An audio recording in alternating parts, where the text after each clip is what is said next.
It was last Friday night, and my wife, Jennifer, and I decided to go for a drive. We usually just drive around the city, but that day we were in a different mood. We thought, let's go outside the city, get some fresh air, and drive on some quiet roads. My old Ford pickup, which I had bought in college, was running quietly on the road. Jennifer was sitting in the passenger seat looking at her phone, and I was listening to some light music on the radio. It was around 11:30 p.m. The city lights were far behind us, and now we were on a road with dense trees on both sides, almost like a jungle. This place was about an hour's drive from our city, where very few people lived. We were driving along when suddenly something shimmered in our headlights. I saw a dog running down the middle of the road. I thought it was just a stray dog that had lost its way, but as it got closer, a strange thing started to create fear in my heart. I saw that it had something in its mouth, and that thing was very strange. Jennifer had also seen it and suddenly said, "Stop, what is that?" I slammed on the brakes, and the dog passed right in front of our car and disappeared into the bushes. It all happened in a few seconds. We both remained silent for a while. Then I looked at Jennifer, and her eyes had the same look of surprise as mine. "What did you think it was?" she asked in a low voice. I shook my head. "I thought it was a human head, Jennifer." I felt hesitant to even say the words myself. The thought was so unbelievable that my mind was not ready to accept it. "No, that can't be," Jennifer said, but the fear was clear in her voice. "I think we should look," I said, turning off the car's engine. The thing felt so strange, and my curiosity wasn't letting me rest. I thought maybe I was mistaken, and if we didn't check now, we would regret it for the rest of our lives. Jennifer hesitated at first. "But it's not safe," she said. "We should stay here and call the police." "No," I said. "What will the police do? What will we tell them? A dog ran with a head? They'll think it's a joke." This was true. No one would believe us. We both got out of the car. Outside, the darkness and silence of the night, which had felt peaceful before, now felt terrifying. I took out my phone and turned on its flashlight. Jennifer was walking behind me, holding my hand. We went to the spot where the dog had disappeared. There were dense bushes, and it was hard to walk because of the old, dry leaves. I pushed the bushes aside and moved forward, my eyes searching the ground for something. My heart was pounding, but I tried to ignore it. Suddenly, my eyes fell on something. It was lying near the trunk of a tree. The light from my flashlight fell on it, and I stopped dead in my tracks. Jennifer also stopped, sensing my body stiffen. "What happened?" she whispered. I pointed at the object. It was a human hand. It looked completely real, completely fresh, and there were also some bloodstains on it. I gathered my courage and knelt down, reaching out my hand to pick it up. As my fingers were about to touch it, I felt that it was very cold and stiff. I hadn't even fully picked up the hand when I heard the voices of two men from behind us. "Hey, what are you looking for here?" a heavy voice said. Jennifer and I both immediately turned around. My flashlight fell on them. One man was normal, but the other was very tall, with a body like a bodybuilder. His shirt was stretched over his muscles, and his face was hard. He had a fair complexion and a strange emptiness in his eyes.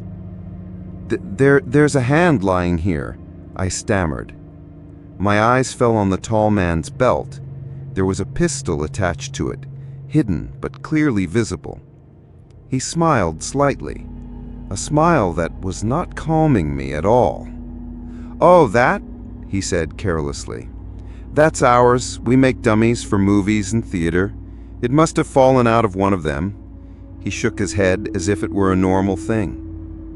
"No, it looks real," I said, gathering my courage.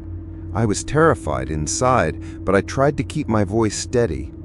It was real. I was sure of it. He raised his eyebrows. You don't believe me? Okay, wait.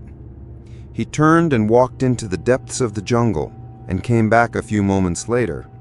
In his hands was a full torso of a dummy. The torso was made of plastic and looked lifeless. See, this is the kind of work we do. The dog you saw probably ran away with a dummy head. A lot of pets come here. They often pick up such things. Hearing him, I felt a moment of relief, but the doubt inside me didn't go away. His behavior was too calm and nonchalant, which seemed inappropriate in this situation. I looked at Jennifer. She had gone completely pale. I realized that staying here any longer could be dangerous for us. If we asked more questions or showed more doubt, they might hurt us. There was a toughness in their eyes that I had never seen before. Okay, fine, we understand, I said quickly. Sorry we bothered you. We quickly turned and walked back toward the car. I quickly opened the car door and pushed Jennifer inside. Then I sat in my seat and started the car. As soon as I put it in gear and pressed the accelerator, the car turned sharply and we were back on the same road. I looked back and the two men were still standing there, watching our car leave. We drove in silence for a while. Jennifer finally spoke. Great, I don't think he was telling the truth. That wasn't a dummy's hand. Her voice was a strange mixture of fear and certainty. I know. I held up my hand to her. There was a small blood stain on my palm. It had gotten on my hand when I was about to pick up the hand. I hadn't paid much attention to it, but now that I saw it, I felt a cold shiver. Look at this, I said, showing her my bloody palm. Jennifer looked at me, and her face went blank. There was terror in her eyes. We never told anyone about it. We didn't tell the police or our friends. That night remains fresh in our minds, a terrifying secret that will always stay between us. Every time we drive and see a dog, a cold fear settles in our hearts.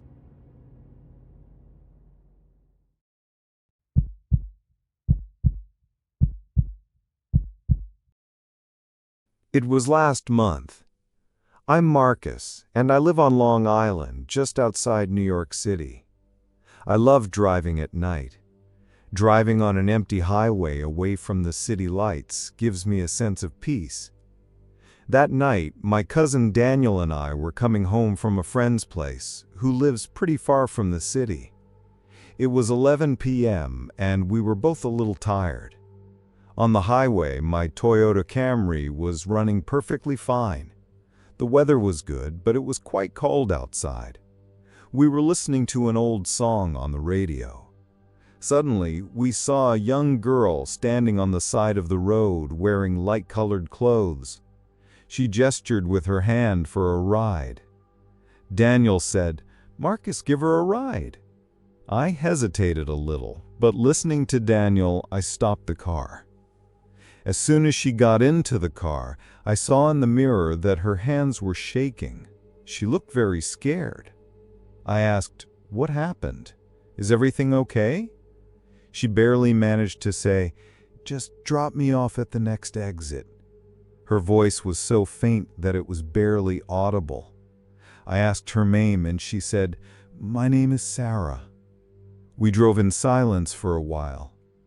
Daniel tried to engage her in conversation. "Did you call someone?"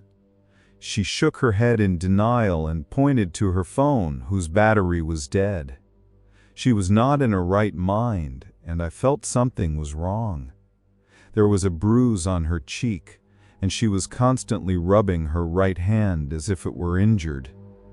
As we were heading toward the next exit, another car suddenly appeared behind me. It was an old Ford pickup truck with very bright headlights. Its speed was also quite high. As we were about to take the exit, Sarah suddenly said loudly, "Don't stop the car! They're following me!" Her voice was filled with fear. I looked in the mirror and saw two men in the truck, constantly honking. They were gesturing for me to pull over to the side of the road. I didn't stop the car, and Sarah said again, "That's my father and his friend. They will kill me if they catch me." Daniel immediately called the police.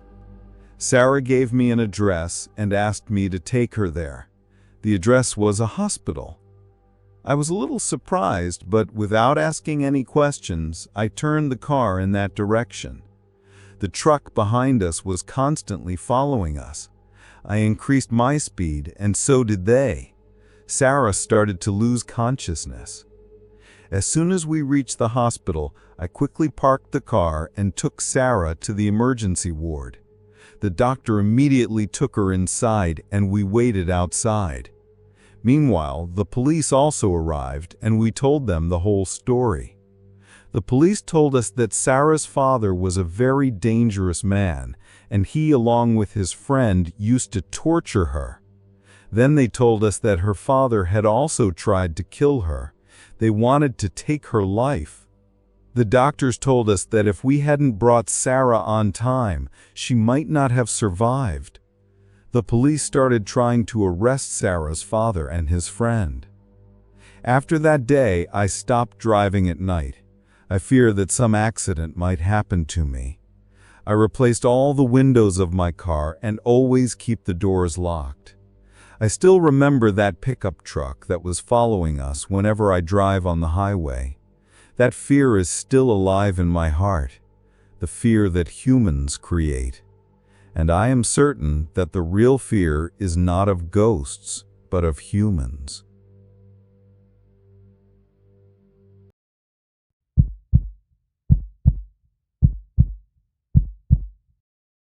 That night last winter, what happened to me still doesn't let me sleep peacefully.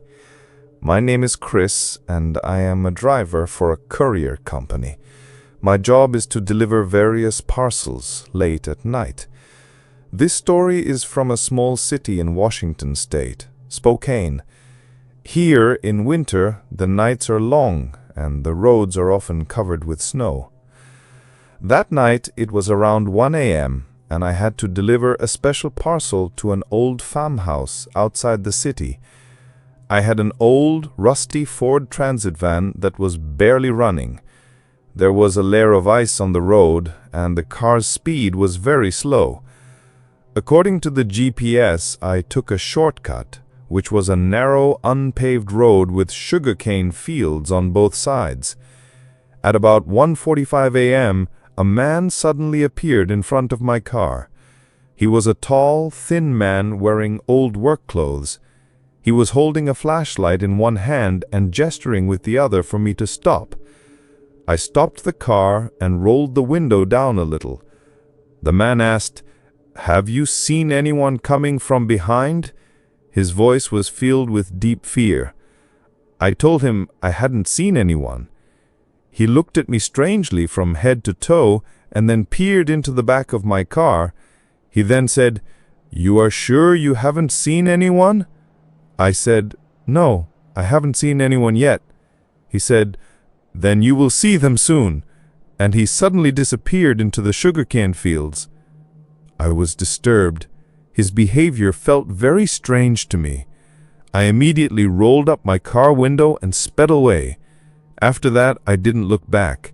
I started looking at the GPS again, but there was no signal at all. I had come onto the wrong road that was going into an empty and deserted area. As I drove a little further, I saw another car parked on the side of the road in the light of my car's headlights. It was a black Toyota Civic. Its door was open and there was no one inside. I thought, maybe this was the same man who had stopped me. I drove the car faster, but at that moment, my heart started beating faster. I saw two men's shadows on the side of the road behind that car who were bent down as if they were dragging something. I suddenly braked. I felt as if they were coming from behind me. I looked in the mirror, but there was no one.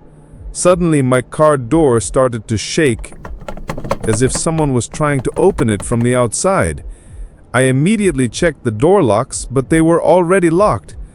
I felt someone was hitting my window with their hand, and it was not a human. I hit the window hard and looked, but there was no one. I tried to start my car, but it wouldn't start. I was stuck in that car. I wasn't getting any signal on my phone either. I looked outside and saw a man wearing a black hoodie walking slowly toward my car. He had a long stick in his hand and he was constantly fumbling the ground. He came close to my car for a moment and I saw a strange glow in his eyes. He came to my car and bent over the window. He widened his eyes and looked at me, and then he gestured toward the front of my car. I looked in fear and saw another man standing on the road whose face was covered. He was also coming toward me. Both of them wanted to catch me. They were gang members. I tried to start the car again, and this time it started. I immediately locked the car door and drove away quickly. I looked back, and both men were standing on the road watching me. They disappeared into the sugarcane fields on the side of the road. I saw that they were in the same car, and those people were chasing them. I continued toward my destination, and as soon as I reached the town, I saw a police car and told them everything. They said that it was a notorious robbery gang that used to rob travelers, but these people were very dangerous. They used to chase travelers at night to rob them. The police dropped me home, and I couldn't sleep all night. That fear is still alive in my heart, the fear that humans create. And I am certain that the real fear is not of ghosts, but of humans.